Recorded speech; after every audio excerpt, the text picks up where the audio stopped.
नमस्कार दोस्तों, एक बार फिर स्वागत है आपका मेरे YouTube चैनल विक्रांत अमीजा में। दोस्तों, हमारी आप सबकी जिंदगी में कभी ना कभी कोई ना कोई मुसीबत आई रहती है।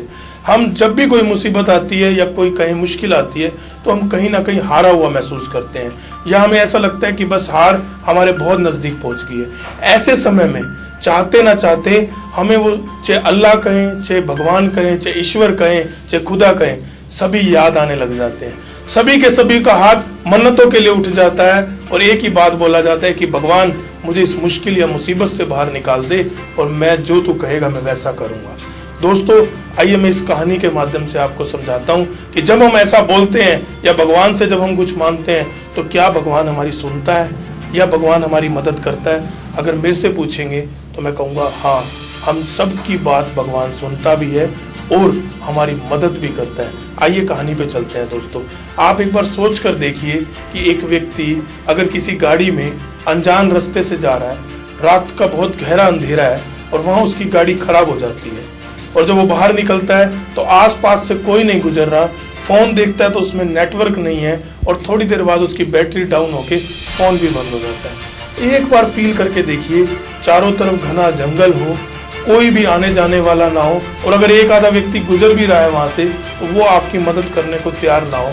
उस समय को फील करिए कि डर कि कोई जंगल से कोई जंगली जानवर ना आ जाए, कोई डकैत ना आ जाए। ऐसी सिचुएशन में हम 1 मिनट के लिए जरूर सोचते हैं कि हे भगवान, हे खुदा, हे ईश्वर, आज मेरी मदद कर दे, किसी तरह मुझे आज घर पहुंचा दे।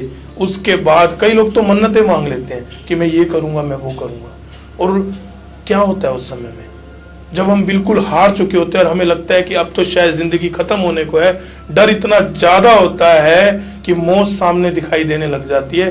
एक छोटी सी आहट से हम कांप जाते हैं और उसी समय कोई एक व्यक्ति आता है, हॉर्न बजाता है और वो हमसे पूछता है कि कोई आपको लिफ्ट चाहिए या आपको साथ चलना है।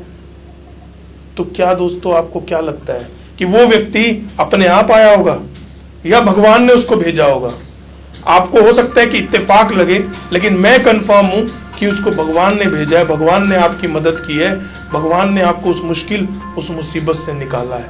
आइए दोस्तों, एक और कहानी पे चलते हैं जिससे आपको क्लियर हो जाएगा कि भगवान हम सबकी सुनता है, लेकिन हमें धैर्य और एक अटूट विश्वास भगवान पर जरूर बनाकर रखना है। दोस्तों, एक बार एक बहुत बड़े डॉक्टर थे मार्क। उस डॉक्टर का बहुत बड़ा नाम था, कैंसर स्पेशलिस्ट थे और उन्होंने कैंसर के ऊपर बहुत सी किताबें लिखी थी, नए प्रोजेक्ट्स लिखे थे, जिसके कारण उनको सम्मानित करने के लिए दूसरे देश में बुलाया गया था। जो दूसरा देश था वो थोड़ा सा वहाँ से दूरी पर था, तो उन्होंने वहाँ से फ्लाइट पकड़ी और दूसरे देश के लिए निकल लिए।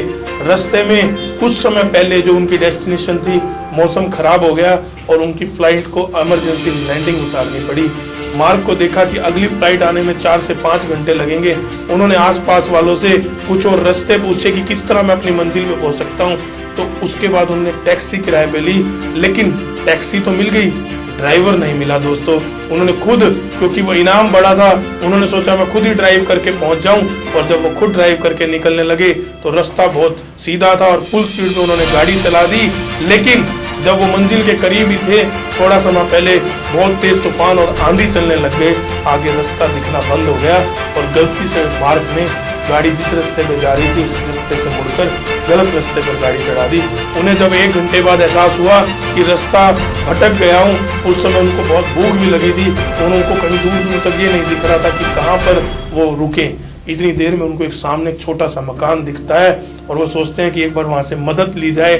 वो वहाँ जाते हैं, वो छोटे से दरवाजे को खटखटाते हैं और खटखटा कर बोलते हैं कि हे बहन, मुझे आपकी मदद चाहिए, मैं रास्ता भटक गया हूँ और मुझे कुछ खाने को मिल जाए और करने को फ़ोन मिल जाए तो आपकी बहुत मदद हो जाएगी। दोस्तों, वो कहती है कि मेरे पास फ़ोन तो नहीं है, लेकिन आप आइए, मैं आपको चाय और कुछ आपको खिला देती हूँ। वो अंदर जाता है और वो जैसे उसको चाय बना कर देती है तो वो कहती है कि आप चाय पीने से पहले आइए भगवान से प्रार्थना करें और भगवान को धन्यवाद करें एक अच्छी ज़िंदगी देने के लिए। वो डॉक्टर मार्क बोलते हैं कि नहीं, मैं इन चीज़ों पे विश्वास नहीं रखता, मैं अपनी मेहनत पे विश्वास रखता हूँ, आप अपनी प्रार्थना कीजिए। वो लेडी और उसका जो बच्चा होता है वो दोनों प्रार्थना करने लग जाते हैं। दोस्तों, आगे की बात बड़ी ध्यान से सुनिएगा।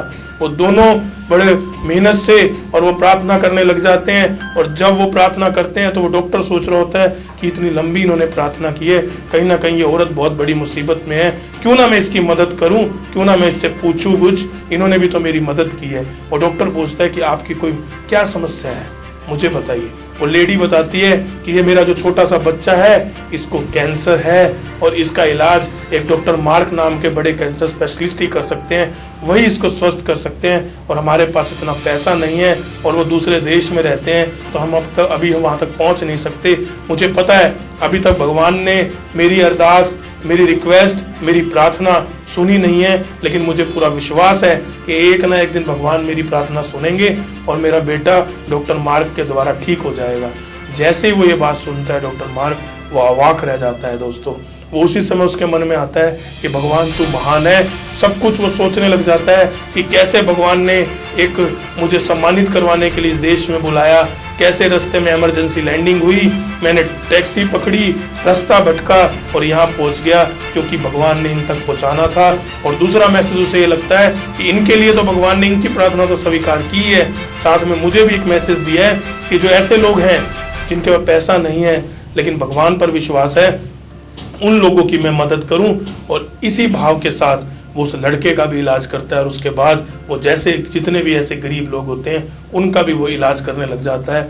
दोस्तों, इस कहानी से हमें बहुत बड़ी सीख मिलती है कि अगर हमें भगवान पर अटूट विश्वास है और एक लगातार हम लोग चले जा रहे हैं, तो आपके धैर्य की परीक्षा के बाद भगवान आपकी बात सुनता भी है और आपकी मदद करने भी जरूर आता है। इसलिए भगवान पर हमेशा विश्वास बनाए रखें। जय हिंद, जय भारत।